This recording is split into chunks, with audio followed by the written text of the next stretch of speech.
So hello friends, welcome back to my channel. Episode start वहीं से होता है जहाँ पे सियोजंग को पता चल चुका था कि ये उसकी बेटी नहीं है और वो उसे कहता है। जियान बेचारी कुछ नहीं बोल पाती है और उन लोगों से माफ़ी मांगने लगती है। उसकी नज़रें डोइन को ढूंढ रही थी लेकिन डोइन तो वहाँ पे था ही नहीं। सोएजुन उसकी बहुत बेइज्जती करता है और उसे घर से निकल जाने के लिए कहता है। मैंगमिन को भी यकीन नहीं हो रहा था कि वो उनकी बेटी नहीं है। वो वहाँ से चुपचाप गिरती पड़ती किसी तरह भी निकल जाती है। सियोजंग तैयार होकर जियान के घर पर जा रहा होता है। मैंगमिन उसे रोकती है तो वो उसे कहता है कि तुमने कर ली बहुत मनमानी, अब मुझे करने दो, मैं लाऊंगा मेरी बेटी को घर। और वो वहाँ से चला जाता है। डोइन जो होता है बहुत उदास होता है और पी रहा होता है। तभी उसकी माँ का फ़ोन आ जाता है और वो बता देती है उसको सब कुछ।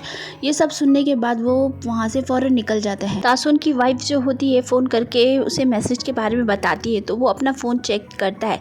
तभी वहाँ पर सियोजन आ जाता है और उसका कॉलर पकड़ लेता है और कहता है कि तुमने मुझे धोखा दिया, मेरी बेटी को तुम लोगों ने यहाँ रखा और अपनी बेटी को वहाँ भेज दिया, और उसे बहुत ही ज़्यादा सुनाने लगता है। तभी वहाँ पर उसकी वाइफ भी आ जाती है और वो उनके पैरों में गिर कर माफ़ी मांगती है कि ये सब कुछ मेरी गलती है, इन्हें कुछ नहीं पता था, इनकी कुछ गलती नहीं है। तभी पीछे खड़ी हुई जिस्सू सब कुछ सुन लेती है और वहाँ से भाग जाती है। सियोजंग भी उसके पीछे भागते हैं और साथ में तानसु भी भागते हैं लेकिन वो दोनों को ही नहीं मिलती। सियोजंग जो होते हैं तासुन को एक गुस्सा लगा देते हैं और वो ज़मीन पे गिर जाते हैं और उनके पैरों में गिड़गिड़ाने लगते हैं। तभी जियान ये सब कुछ देख लेती है और वहीं से उल्टे पैर वापस चली जाती है। डोयन वहाँ पर आ जाता है और अपने पापा को लेके चला जाता है। जिते भी अपने पापा को संभालता है और उन्हें अंदर लेके जाता है। रास्ते में डोयन सोचता है कि मैंने तो उससे वादा किया था जब वो बताएगी तो मैं उसके साथ रहूँगा, लेकिन मैंने तो अपना प्रॉमिस निभाया ही नहीं, पता नहीं उस पर क्या बीत रही होगी। घर आने के बाद जीते जो होता है अपनी मम्मी पापा पर बहुत चिल्लाता है। उसकी माँ कहती है सब कुछ मैंने किया था, तो कहता है किसी ने भी किया हो, लेकिन अभी जो हुआ है उसे तो यही पता चलता है कि आप लोगों ने लालच के तौर पर ये सब किया है, और वो बहुत ज़्यादा परेशान होता है। तानसु जो है अपनी बेटी को ढूंढने के लिए निकलता है। जियान बहुत ज़्यादा परेशान थी इसलिए सड़क पर ही बैठी रहती है। काफ़ी देर तक वो वहीं पर होती है। घर आने के बाद सियोजन कहता है कि मैं उन लोगों को नहीं छोड़ूंगा। तभी वहाँ पर डोइन आ जाता है और कहता है मुझे सब कुछ पता था पहले से ही, मैंने ही उसे मना किया था। और वो बताता है सारी बात उन लोगों को कि मैंने कहा था इवेंट के बाद बताने के लिए। इस बात को सुनकर उसकी माँ उसे एक चांटा मार देती है कि तुम्हारी हिम्मत कैसे हुई ये सब कुछ करने के लिए। जिसू जो होती है मिस्टर कैन के यहाँ पे चली जाती है लेकिन दरवाज़ा खटखटाने पर भी वहाँ कोई नहीं होता, इसलिए वो वहीं बैठ जाती है। दूसरी तरफ मैंगमिन की तबीयत खराब हो जाती। सुनवो वहाँ से गुजरता है तो जिसू को इस तरह देखकर वो उसके पास आकर पूछने लगता है लेकिन वो बेहोश हो जाती है। वो उसे संभाल ही रहा होता है। तभी वहाँ पे मिस्टर कैन आ जाते हैं और बोलते हैं तुम कर क्या रहे हो। सुनवो उसे सारी बात बता देता है तो वो उसे फ़ौरन अपने कमरे में ले जाने के लिए बोलते हैं। सुनवो उसे उठाता है और मिस्टर कैन के कमरे में ले जाता है। वहाँ वो लोग उसे लेटा देते हैं, चादर उड़ाते हैं और देखते हैं तो पता चलता है उसे बुखार है, इसलिए वो अपनी बहन को फ़ोन करने जाता है। मिस्टर कैन उसे ऐसा करने नहीं देते और कहते हैं कि ये मेरे यहाँ काम करती है तो मैं देख लूँगा, तुम जाओ यहाँ से, तुम भी जा सकते हो। तो वो बोलता है कि मैं क्यों जाऊँ यहाँ से, मैं नहीं जाऊँगा, मैं भी यहीं रुकूँगा। मिस्टर कैन कहते हैं कि ठीक है तुम्हारी मर्ज़ी। अब दोनों वहीं पे बैठे बैठे ही सो जाते हैं और जिस्सू को अभी तक होश नहीं आया होता है। जियान फ़ोन लगा रही होती है लेकिन सुनवो सो चुका होता है। जियान जो होती है सोना में चली जाती है और वहाँ सो जाती है। वहाँ की लेडी कहती है अरे लड़की कपड़े तो बदल लो। उसके पापा उसे रात भर ढूंढ रहे होते हैं, उसकी माँ भी उसे ढूंढ रही होती है। जिसू को जैसे ही होश आता है वो देखकर चौंक जाती है कि वो मिस्टर कैंग के यहाँ पर है, लेकिन वो उन लोगों को नहीं उठाती और वहाँ से चली जाती है। जियान उठ नहीं रही होती है तो वो लोग चेक करते हैं तो उसे बहुत तेज़ बुखार होता है। वो दोनों सोच में पड़ जाती है कि क्या करें, डॉक्टर को बुलाए या नहीं बुलाए। सुबह सुनवो और मिस्टर कैन को होश आता है तो देखते कि जिस्सू वहाँ से जा चुकी होती है और एक लेटर भी छोड़ जाती है कि मेरी फ़िक्र ना करें, मैं घर जा रही हूँ। अब वो घर जाती है तो अपनी माँ से गुस्सा करती है, उनसे बात भी ठीक से नहीं करती। कमरे में जाती है तो उसके पापा जियान के बारे में पूछताछ कर रहे होते हैं तो वो उनसे चिढ़ जाती है और उन दोनों को सुनाती है कि आप लोगों को मेरी बिल्कुल भी फिक्र नहीं है, आपको तो बस अपनी सगी बेटी की चिंता है। और वो अंदर चली जाती है। इस बात को सुनकर उसकी माँ बहुत ज़्यादा रोने लग जाती है और वो भी अंदर जाकर बहुत रोती है। अब डोइन जो होता है अगले दिन अपने मम्मी पापा को समझाने की बहुत कोशिश करता है लेकिन वो लोग उसकी बिल्कुल भी नहीं सुनते हैं। अब वो बेचारा सोच में पड़ जाता है कि अब मैं क्या करूँ, मैंने तो उससे वादा किया था, वो भी तक निभा नहीं पाया। सियोन बहुत ज़्यादा परेशान थी क्योंकि ड्राइवर की बीवी घड़ी घड़ी उसे ब्लैकमेल कर रही थी और पैसे मांगे जा रही थी। डोइन जो है उसे पता चलता है कि जियान ने पहले रिज़ाइन दे दिया होता है और सारे प्रोजेक्ट भी पूरे कर लिए होते हैं। ये सब पढ़कर उसे और ज़्यादा बुरा लगता है कि उस दिन वो मुझे अलविदा कहने आई थी और मैंने क्या किया उसके साथ। वो उसे कॉल लगाता है लेकिन उसे फ़ोन लगता ही नहीं है। जीते जो है अपनी बहन को ढूंढने के लिए निकलता है लेकिन बाहर ही उसे जीसू मिल जाती है। जीसू बेकरी पहुंचती है, लेकिन अब उसके चेहरे से हंसी गायब थी। ही को उसका भाई बता देता है कि जीसू बहुत ज़्यादा परेशान है, इसलिए वो उससे मिलने के लिए आ जाती है। मिस्टर कैन उससे छुपने की बहुत कोशिश करते हैं, लेकिन आखिरकार सामने आ ही जाते हैं। सियोन जो होती है अपने ड्राइवर से कहती है कि तुम्हारी वाइफ को बोलो कि इतने पैसे ना मांगे, मुझे इंतज़ाम करने में वक्त लगेगा, तो वो मुझे टाइम ही नहीं दे रही और बस पैसे बढ़ाई जा रही है।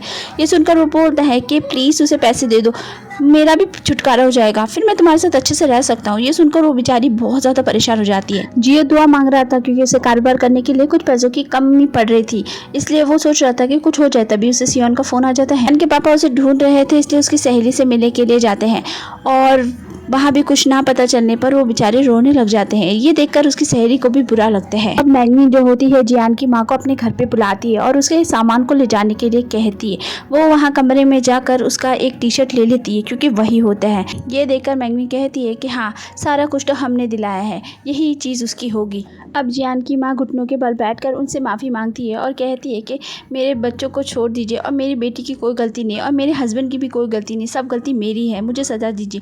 तो वो उसे वहीं पर छोड़कर चली जाती है बाहर। जियान की माँ उसी तरह वहीं पर बैठी हुई रहती है काफ़ी देर तक। जियान को होश नहीं आ रहा होता है तो सभी उसे उठाने की कोशिश करती हैं, तो वो उठ जाती है। डोइन यहाँ पर बहुत परेशान था और जियान को ही याद किया जा रहा था। फिर वो सोचता है कि मैंने उसे घर जाते देखा था, शायद वो घर पहुँच ही गई होगी और वो ठीक ही होगी। सोनम वाली आंटी अच्छी होती हैं, इसलिए वो जियान को खाना खिलाती हैं और कहती हैं कि अब तुम सीधा डॉक्टर के पास चली जाना। लेकिन वो फ़ोन करती है जीसू को और उससे मिलने के लिए भी जाती है, लेकिन जीसू बहुत ज़्यादा गुस्से में थी, इसलिए वो जियान को चांटा लगा देती है और उसे बहुत भला बुरा कहती। जीसू का ऐसा करने की वजह से जियान वहाँ से चली जाती है। मैंगविन जो होती है जियान की माँ को वैसे ही बैठे रहने की सज़ा दे देती है। मिस मिन जो होती है डोइन को फ़ोन करके सब कुछ बता देती है। ये सुनकर वो फ़ौरन वहाँ से निकलता है और घर पर पहुँचता है। घर पर पहुँचने के बाद डोइन जो होता है जियान की माँ को समझाता है और उन्हें जाने के लिए कहता है। मिस मिन उसमें मदद करती है और वो लोग उन्हें टैक्सी में बिठाकर वहाँ से भेज देते हैं।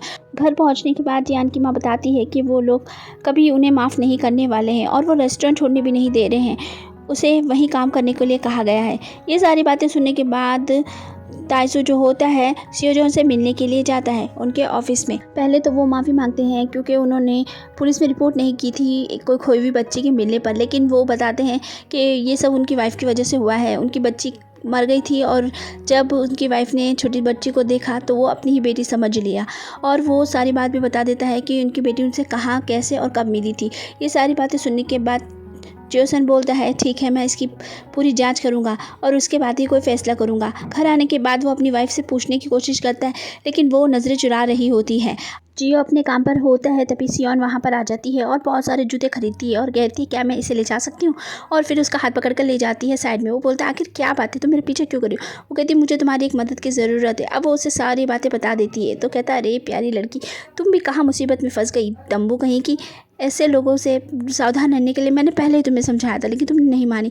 और फिर वो उसकी बात मान जाता है, जिससे वो बड़ी खुश हो जाती है। वो कहता है हाँ हाँ ठीक है, सबसे पहले एक काम करो, और वो उसके कहे मुताबिक ड्राइवर को छुट्टी पे भेज देती है। जिसू जो है इन दोनों से ही अच्छे से बात नहीं करती है। उसकी माँ तो उसके लिए बहुत रोती है और वो अंदर कमरे में रो रही होती है। चिते के पापा जो होते हैं सुआ को पैसे देते हैं और कहते हैं कि तुम दोनों यहाँ से कहीं और चले जाओ रहने के लिए, क्योंकि यहाँ बहुत ज़्यादा मुश्किल है और तुम लोगों को रोज़ रोज़ इतनी परेशानी देखनी पड़ती है। इस बात से बेचारी सुआ परेशान हो जाती है। वो लेना नहीं चाहती थी मगर वो ज़बरदस्ती उसे दे देते हैं। जिसू जो होती है अपने काम पर भी बहुत उदास होती है। वो रास्ते से जा रही होती है तो वो सुनू को देखती भी नहीं है। सुनू उसके पास आकर बोलता है कि क्या बात है, तुमने तो अभी मुझसे देखा भी नहीं। वो कहती है नहीं मेरा ध्यान नहीं था।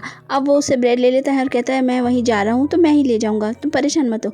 ही को जब से पता चला था कि मिस्टर कैन ही बेकर है तो वो बहुत ज़्यादा परेशान थी। सुन वो उससे पूछता है कि आखिर क्या बातें, उदास क्यों लग रही हो, तो वो उसे कुछ नहीं बताती है। जीसू के पापा उसे खाना खिलाने लाते हैं और उसे कंफर्टेबल करने की कोशिश करते हैं, लेकिन वो फिर भी चिढ़ जाती है और वहाँ से चली जाती है। अब सुनवू जो होता है जियान को ढूंढ रहा होता है, लेकिन उसे जियान कहीं भी नहीं मिलती। अब हमें जियान को दिखाते हैं जो एक समुंदर के किनारे पहुँच जाती है और वहाँ पर वो खूब मस्ती करती है, खूब सारी रेत उड़ाती है और खेलती रहती है। जिसू बेकरी में वापस आती है तो उसके असली वाले पापा वहाँ पर होते हैं। वो उससे कहते हैं कि उस दिन मैं कुछ ज़्यादा ही सख्त हो गया था, मुझे माफ़ कर दो। मुझे पता है ये सब सुनकर तुम्हें शौक लगा है और अभी तुम्हें समझने में वक्त लगेगा, तो मैं इंतज़ार करूँगा, जब भी तुम घर आना चाहो आ सकती हो। ये कहकर वो वहाँ से चले जाते हैं। खेलते खेलते भी जियान को अपनी बहन याद आ रही होती है। शाम हो जाती है, वो अपने मोबाइल में फ़ोटोग्राफ देखती है। डोइन की जितनी तस्वीरें होती है वो सारी उसे भेज देती है और उसके बाद वो मोबाइल फ़ोन को पानी के अंदर फेंक देती है। डोयन उसे बहुत सारे फ़ोन लगाता है लेकिन फ़ोन अभी भी बंद होता है। यहाँ घर पे दिखाते हैं कि जिसू समझ गई होती है कि अब उसे जाना पड़ेगा, इसलिए वो घर छोड़ के चली जाती है। उसकी माँ बहुत पीछे भागती है लेकिन वो नहीं रुकती। अब वो बहुत रोती है। ताइसू अपनी बीवी को संभालता है। जिते और सुआ भी देखकर बेचारे उदास ही होते हैं। जिसू जो होती है अपने घर पहुंच जाती है। मिस किम जाकर उन लोगों को बता देती है कि जिसू आई है। मैंगविन कहती है कि पापा को इस बारे में कुछ नहीं पता, आप क्या करें। जोसन कहता है वो हमारी बेटी है तो वो तो घर में आएगी ना। अब वो अंदर आ जाती है और कहती है मेरा कमरा कहाँ है। यहाँ दूसरी तरफ जियान जो होती है नींद की गोलियां खा लेती है और जंगल में ही बेहोश होकर गिर जाती है।